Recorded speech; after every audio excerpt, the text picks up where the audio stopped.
Hey, what's up, body bags? I wanted to review a movie that, one of my favorite movies of all time, actually. And this is from the Scream Factory set, and that's Amityville Horror. The first one put out in 1979, and everyone knows about this film. I'm sure there's not much I could really say that people don't know about this film. But it was just the one I had watched most recently, and wanted to review the Scream Factory version of it. But this film is based on a true story, allegedly. I mean, it's been proven it wasn't, but there's still a lot of people that believe it was and all that. And basically, it's this house in New York that is supposedly haunted. This DeFeo guy, I don't remember his first name, something DeFeo, Ronnie DeFeo maybe, but he basically massacres his whole family, and years later, this new family moves into the house, and it's haunted, and the house is telling him, Josh Brolin or whatever, to kill his whole family and all that. And it's a pretty intense movie. It really kind of eerie, though. It's a really big slow burn, and like the whole, it's a really slow burn. But those are my favorite kind of horror movies I've discovered recently, are the ones that are more slow and they have like a really good payoff or whatever at the end, or they're just really atmospheric and just slowly kind of takes over. Those are my favorite kind of horror movies recently, and this one's definitely one of the originators of that. The house in itself, they do a good job on just making the house look creepy as hell. For rip, I mean, just looking at the house is kind of chilling to me.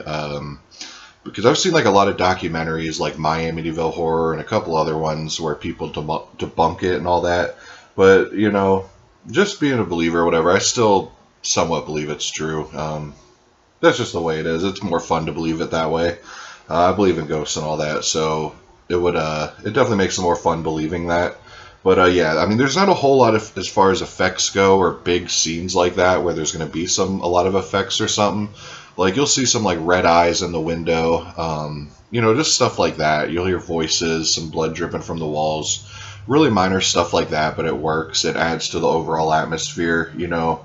And if you want a more, fast-paced, action-packed Amityville Horror, there's the remake with Andrew Reynolds, and there's countless sequels. There's the new one, Amityville: The Awakening, I haven't seen yet, but I do want to see. But yeah, this one's a classic. I consider this like a 9 out of 10. It's not 100% perfect, but to me it gets the job done. And I've always loved this movie, even as a kid when it would come on TV. Loved this movie. I think Josh Brolin does an awesome job as the father, and Margot Kidder, I think she does a really good job in pretty much anything she does. She's pretty hot and everything, and she's in a lot of horror too, so I always like that about her. But yeah, I definitely recommend giving this a watch, especially if you haven't seen it. And you could find the box set on Amazon for $35.